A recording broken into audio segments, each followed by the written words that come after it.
충북 청주에서 70대 노모와 40대 아들이 각각 자신의 집과 대청호에서 숨진 채 발견되었습니다.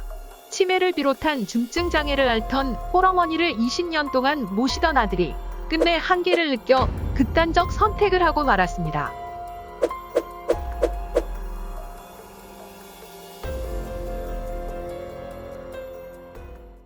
안녕하세요. 책을 사랑하는 남자 김성주입니다. 다소 충격적인 제목이죠. 유교보인 저도 처음 제목을 들었을 때는 이게 뭔가 했습니다.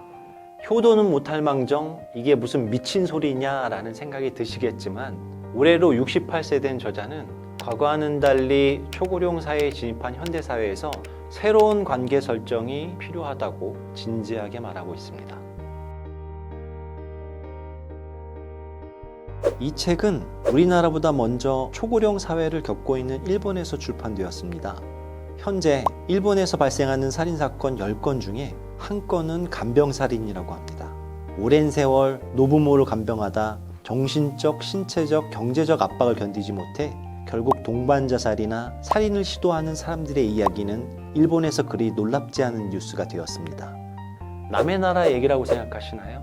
간병살인은 일본뿐만 아니라 우리나라에도 일어나고 있습니다. 모든 가족이 어머니를 요양원에 모시길 원했지만 끝내 그런 불효를 거부한 아들이 극단적인 선택을 하게 된 것이죠. 두 나라에서 발생한 노부모 간병살인의 공통점은 평소 주변 사람들로부터 효자라는 칭찬을 받아온 이들이 저지른 범죄라는 것입니다. 그들이 지극한 효자가 아니었다면 어땠을까요? 지금처럼 저성장 고령화 시대에는 지극한 효자가 위험할 수 있다고 말하고 있습니다. 자녀에게 부양받기를 기대하지 않는 부포 세대가 늘고 있습니다. 우리나라 5, 60대의 79.6%가 부포족이라는 조사 결과도 있습니다. 하지만 이들 대부분은 여전히 노부모와 자식을 이중부양하고 있으며 마땅한 노후 대책을 내놓지 않는다면 그들의 바램과는 다른 미래가 올 수도 있습니다. 그래서 저자는 부모를 버리라고 얘기합니다.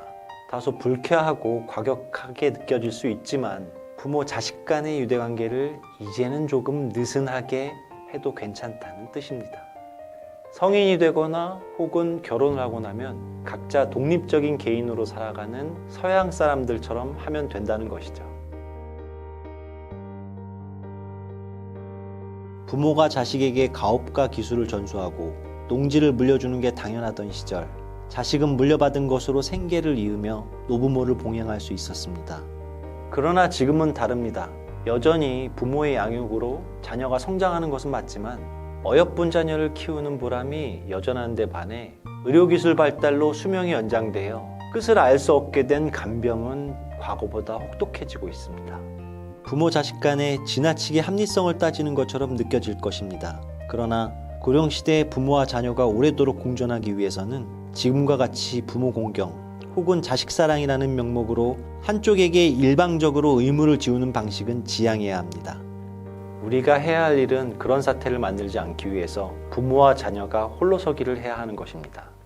대한민국이 완벽한 복지사회가 실현되기 전까지는 한편에게 일방적으로 의무를 지우는 혹독한 연결고리를 끊는 것만이 고령화 시대를 버틸 수 있는 유일한 방법입니다. 진정으로 함께 그리고 행복하게 더불어 살아가는 것이 어떤 의미인지 한 번쯤 생각해보는 시간이 되었으면 합니다. 감사합니다.